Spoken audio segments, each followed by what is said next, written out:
ಒಬ್ಬ ರೈತನ ಬಳಿ ಒಂದು ಎಮ್ಮೆ ಇತ್ತು ಮತ್ತು ಒಬ್ಬ ಶ್ರೀಮಂತ ಹುಡುಗನ ಬಳಿ ಒಂದು ಕುದುರೆ ಇತ್ತು. ಆ ಶ್ರೀಮಂತ ಹುಡುಗನ ಕುದುರೆ ನಗರದಿಂದ ದುಬಾರಿ ಮರದ ಫಲಕಗಳನ್ನು ತಂದುಕೊಡುತ್ತಿತ್ತು. ಅದೇ ಸಮಯದಲ್ಲಿ ಎಮ್ಮೆ ಹತ್ತಿರದ ಊರಿಂದ ಸಾಮಾನ್ಯ ಕಲ್ಲುಗಳನ್ನು ತಂದುಕೊಡುತ್ತಿತ್ತು. ಶ್ರೀಮಂತ ಹುಡುಗ ಆ ಮರದ ಫಲಕಗಳಿಂದ ದೊಡ್ಡ ಮತ್ತು ಆಕರ್ಷಕ ಮನೆ ಕಟ್ಟಿಕೊಂಡನು. ಆದರೆ ರೈತ ಕಲ್ಲುಗಳಿಂದ ಚಿಕ್ಕದಾದ ಸರಳ ಮನೆಯನ್ನು ಕಟ್ಟಿಕೊಂಡನು. ಒಂದು ದಿನ ಶ್ರೀಮಂತ ಹುಡುಗ ರೈತನ ಮನೆಯನ್ನ ನೋಡಿ ಜೋರಾಗಿ ನಗಲು ಆರಂಭಿಸಿದನು.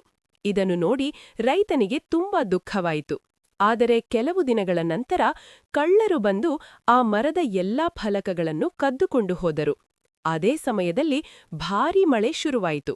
ಮನೆ ಇಲ್ಲದೆ ಸಂಕಷ್ಟಕ್ಕೆ ಸಿಲುಕಿದ ಶ್ರೀಮಂತ ಹುಡುಗ ರೈತನ ಬಳಿ ಸಹಾಯ ಕೇಳಲು ಹೋದನು. ರೈತನ ಮನಸ್ಸು ದೊಡ್ಡದಾಗಿದ್ದು ಅವನು ಹುಡುಗನಿಗೂ ಅವನ ಕುದುರೆಗೂ ತನ್ನ ಚಿಕ್ಕ ಮನೆಯೊಳಗೆ ಆಶ್ರಯ ನೀಡಿದನು.